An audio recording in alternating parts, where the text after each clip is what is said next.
اعوذ باللہ من الشیطان الرجیم بسم اللہ الرحمن الرحیم قل اعوذ برب الفلق من شر ما خلق الی آخرہ۔ سورہ توحید پر ہماری گفتگو گزشتہ درس میں چل رہی تھی اور یہ بیان کیا گیا کہ اس سورہ میں اللہ نے اپنی وحدانیت کا اقرار اعلان فرمایا ہے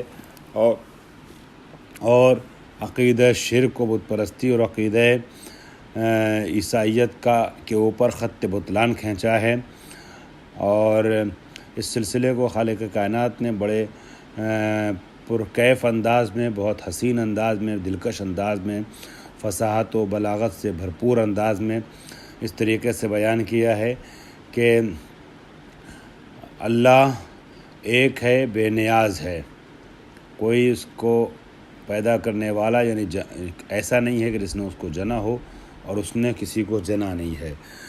اس سلسلے میں کتاب سے آپ کی کچھ وضاحتیں پیش ہو چکی ہیں۔ مجھے آج قل اعوذ برب الفلق پہ جانا ہے، لیکن دو چار جملے رہ گئے تو اس سے بات کو جوڑتا ہوا آگے بڑھوں۔ احد جو ہے وہ یکتا کو کہتے ہیں، ایسا اکیلا کہ جس کے مقابلے میں کوئی دو نہ ہو، جس کی ترکیب نہ ہو، جس کے تجزیے کا امکان نہ ہو، ایسے سنگل کو، ایسے اکیلے کو، ایسے ایک کو احد کہتے ہیں۔ واحد کے بعد دوسرا آ سکتا ہے، لیکن احد اسے کہتے ہیں کہ جس کے مقابلے میں کوئی دوسرا نہیں ہوتا۔ اسی وجہ سے اردو میں ترجمہ کئی بار ایسا کیا جاتا ہے کہ اللہ ایک ہے، نہیں کہا جاتا، بلکہ یہ کہا جاتا ہے کہ اللہ یکتا ہے، یعنی اس کا کوئی دوسرا ثانی تصور کے قابل نہیں ہے۔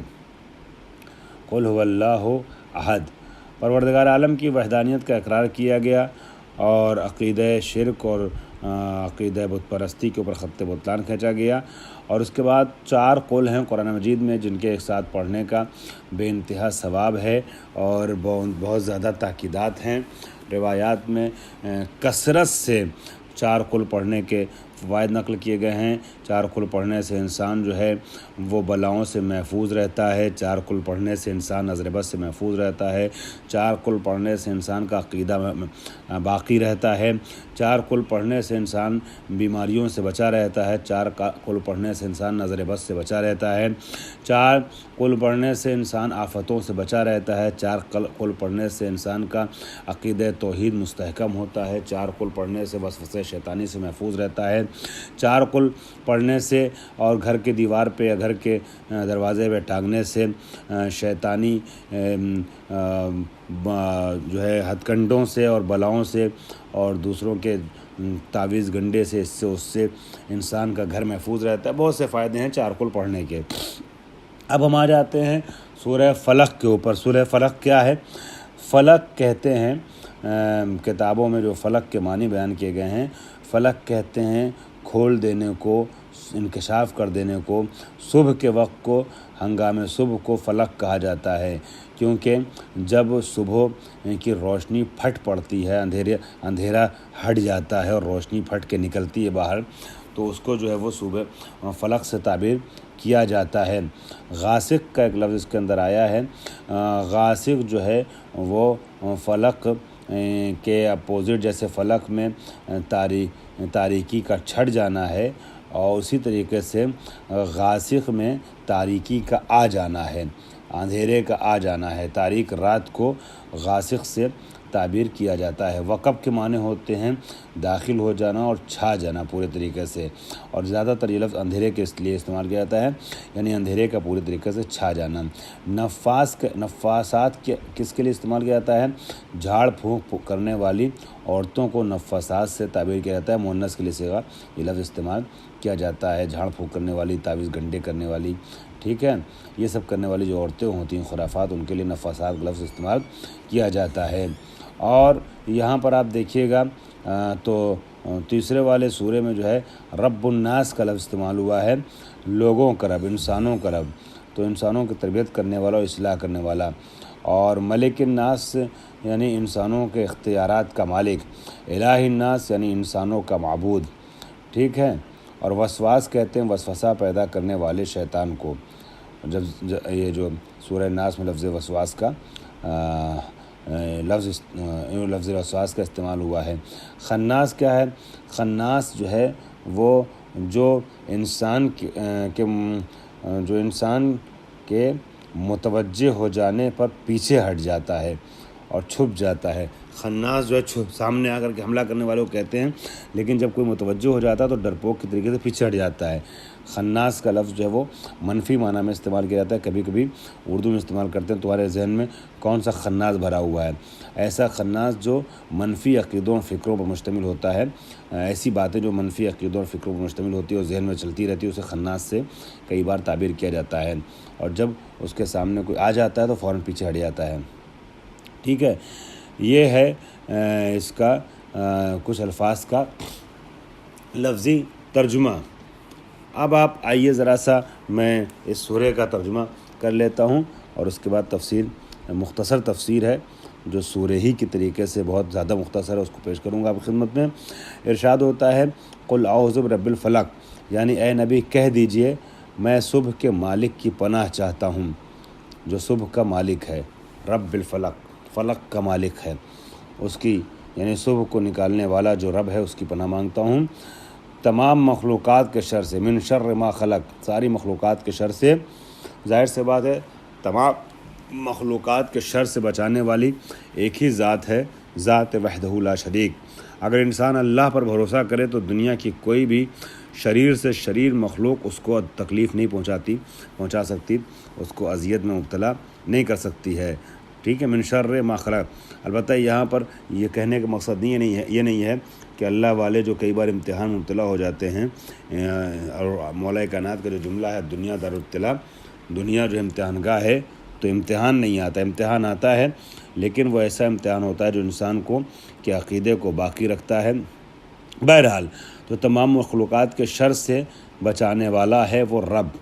ومن شر غاسق اذا وقب، اور کہہ دیجئے کہ پناہ چاہتا ہوں، ٹھیک ہے، تمام مخلوقات کے شر سے اور اندھیری رات کے شر سے جب اس کا اندھیرا چھا جائے۔ اذا وقب، غاسقین اذا وقب، اندھیری رات کے جب وہ پورے طریقے سے چھا جائے۔ ومن شر النفاثات فی العقد، اور میں پناہ مانگتا ہوں شر سے نفاثات کے شر سے پناہ مانگتا ہوں۔ نفاثات کیا ہے؟ اور گنڈوں پر پھونکنے والیوں کے شر سے پناہ مانگتا ہوں، اور ہر حسد کرنے والے کے شر سے جب بھی وہ حسد کرے۔ ومن شر حاسد اذا حسد، اور ہر حسد کرنے والے کے شر سے، حسد سے پناہ مانگتا ہوں کہ جب وہ حسد کرے۔ اذا حسد اس لیے کہ حسد اگر دل میں ہوتا ہے تو سامنے والے کو تکلیف نہیں پہنچتا، لیکن یہ حسد جب ظاہر ہو جاتا ہے تو گناہ میں تبدیل ہو جاتا ہے، اور حسد کے جب اثرات ظاہر ہونے لگتے ہیں، یعنی حسد کے نتیجے میں جب انسان کسی کے خلاف پروپیگنڈا کرنے لگتا ہے، سازشیں کرنے لگتا ہے، حسد عمل کی شکل اختیار کر لیتا ہے تو بڑا خطرناک ہوتا ہے، جس سے حسد کیا جا رہا ہے اس کے لیے بھی اور جو حسد کر رہا ہے اس کے لیے بھی۔ تو یہ ارشاد ہوتا ہے کہ کہہ دیجئے کہ میں پناہ مانگتا ہوں خدا کی ہر حسد کرنے والے کے حسد سے کہ جب اس کا حسد ظاہر ہو جائے۔ آئیے دیکھیں، اگر یہ بات ذہن میں آپ کے بیٹھ گئی تو اب سورہ کی جو تفسیر مختصر بیان ہوئی اس کا ترجمہ آسان ہے۔ ارشاد ہو رہا ہے، بسم اللہ الرحمن الرحیم، قل اعوذ برب الفلق، اے نبی کہہ دیجئے کہ میں پناہ مانگتا ہوں رب فلق سے۔ فلق کا صبح کے وقت کو فلق کہتے ہیں، لأنہ فلق عن الظلام، چونکہ یہ اندھیرے کو شگافتہ کرنے کا وقت ہوتا ہے، وقت صبح، اندھیرے کو چاک کیا جاتا ہے، اندھیرے کے سینوں کو شگافتہ کیا جاتا ہے، اس لیے صبح کے وقت کو وقت فلق سے یا صبح وقت کو فلق سے تعبیر کرتے ہیں، ہے نا۔ ظلمت کہتے ہیں اندھیرے کو، اندھیروں کو چاک کرتا ہے وقت صبح، اس لیے فلق کو جو ہے صبح کہا جاتا ہے، صبح کو فلق کہا جاتا ہے۔ اے فرقہ، یعنی یہ جو ہے متفرق کر دیتا ہے اندھیرے کو، صبح کا وقت صبح جو متفرق کر دیتی ہے، ہٹا دیتی ہے کس کو؟ اندھیرے کو چھانٹ دیتی ہے۔ وَتَخْصِيصُهُ لِفَضْلِهِ، رب الفلق کیوں کہا گیا؟ پروردگار تو رب العالمین ہے، ہر چیز کا رب ہے، تو صرف رب الفلق کیوں کہا گیا؟ وَتَخْصِيصُهُ لِفَضْلِهِ، اور رب الفلق اس لیے کہا گیا ہے کیونکہ اس کی جو تخصیص کی گئی ہے، مخصوص کیا گیا فلق سے وقت صبح کی فضیلت کو دیکھتے ہوئے۔ ان قرآن الفجر کان مشہودا، جیسا کہ قرآن مجید میں آیا ہے کہ بے شک فجر کا جو نزدیک کا وقت ہوتا ہے، طلوع فجر کا جو وقت ہوتا ہے، نزدیک فجر کا جو وقت ہوتا ہے، وہ کان مشہودہ، وہ وقت ہوتا ہے کہ جو وقت مشہود ہوتا ہے، کہ جب گواہیاں دی جاتی ہیں، جب لوگوں کی دعائیں سنی جاتی ہیں اور قبول کی جاتی ہیں، ٹھیک ہے، جب انسان پر اللہ کی خاص نظر ہوتی ہے، لطف الہی سے انسان ہمراہ ہوتا ہے۔ کس وقت ہمراہ ہوتا ہے؟ قرآن الفجر، نزدیک فجر، ان قرآن الفجر، فجر سے نزدیک۔ تو یہ جو جس وقت کو وقت مشہود کہا گیا ہے وہ وقت فجر ہے، وقت صبح ہے۔ تو اس کی فضیلت کو دیکھتے ہوئے اور اس کی عظمت کو دیکھتے ہوئے یہاں رب الفلق کہا گیا ہے۔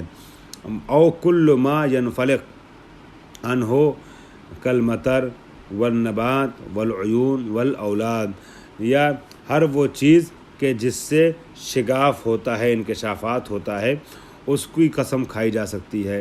جیسے یعنی وہ مراد لیا جا سکتا ہے، جیسے بارش ہو سکتا ہے، بارش کے پروردگار کی قسم، نبات کے پروردگار کی قسم۔ نبات وہ جو زمین کے پھٹ جانے کے بعد جو ہے وہ دانہ اگتا ہے، اسے نبات کہتے ہیں، نباتات۔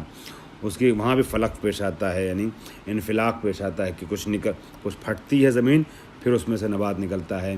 والعیون، یا جو چشمے ہیں، جو چشمے ظاہر ہوتے ہیں، چشموں کا ظاہر ہو جانا، اس کے لیے بھی لفظ فلق کا استعمال کیا جا سکتا ہے، چشموں کے ظاہر ہونے کو، ٹھیک ہے، زمین سے چشمہ نکلتا ہے۔ یا اولاد کے لیے، اولاد جو شکم مادر سے باہر آتی ہے یا باپ کے صلب سے نکل کے باہر آتی ہے، ٹھیک ہے، اس کے لیے بھی اس لفظ کا استعمال کیا جاتا ہے۔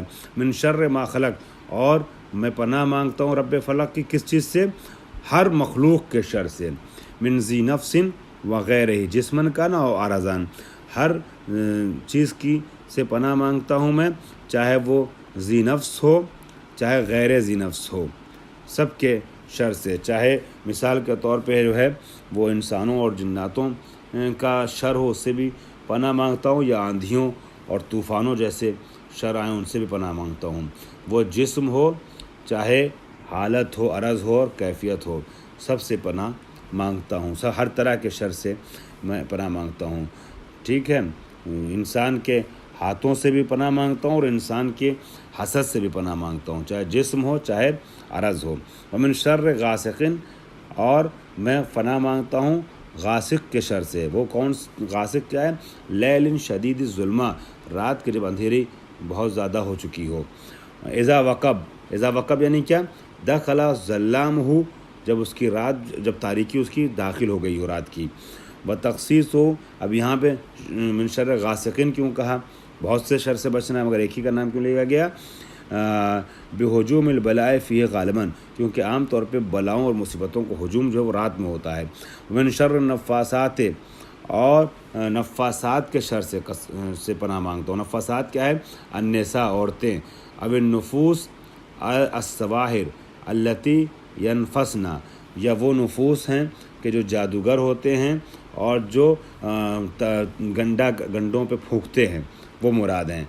ینفخنا بریق، یعنی وہ جو ہے نفوس مراد ان کے شر سے بچنے کی بات ہو رہی ہے کہ جو گنڈوں پہ پھونکتے ہیں اور وہ لگاتے ہیں، تعویذ گنڈے ٹائپ کے کرتے ہیں اور جادو کرتے ہیں، ان سے ان کے فن، اور بدون ہی، یا وہ کیا نام ہے تعویذ گنڈا کریں کسی وسیلے کو اپناتے ہوئے ظاہری اعتبار سے یا بغیر ظاہری کسی وسیلے کے، وہ اپنے لفظوں کے ذریعے سے، بدون ہی یعنی بغیر کسی ظاہری وسیلے کے اپنے لفظوں سے تعویذ گنڈا کریں اور پھونکے پھاکے جھاڑ پھونک کریں۔ فی العقد التی یعقد بہا فی خیط برقیتہ وعرفت دون غاسق وحاسد لأن کل نفاست شریرۃ بخلافہما، ٹھیک ہے۔ اب یہاں پر جو ہے ایک لفظ کی ذرا سی وضاحت رہ گئی ہے، مگر وقت ختم ہو رہا ہے، میں مکمل نہیں کر پاؤں گا، لہذا چھوڑ رہا ہوں بات کو۔ اگلے درس میں اس کو انشاءاللہ جو آخری درس ہوگا ہمارا اس سلسلے کا، اس میں بات کو مکمل کروں گا۔ وآخر دعوانا الحمدللہ رب العالمین۔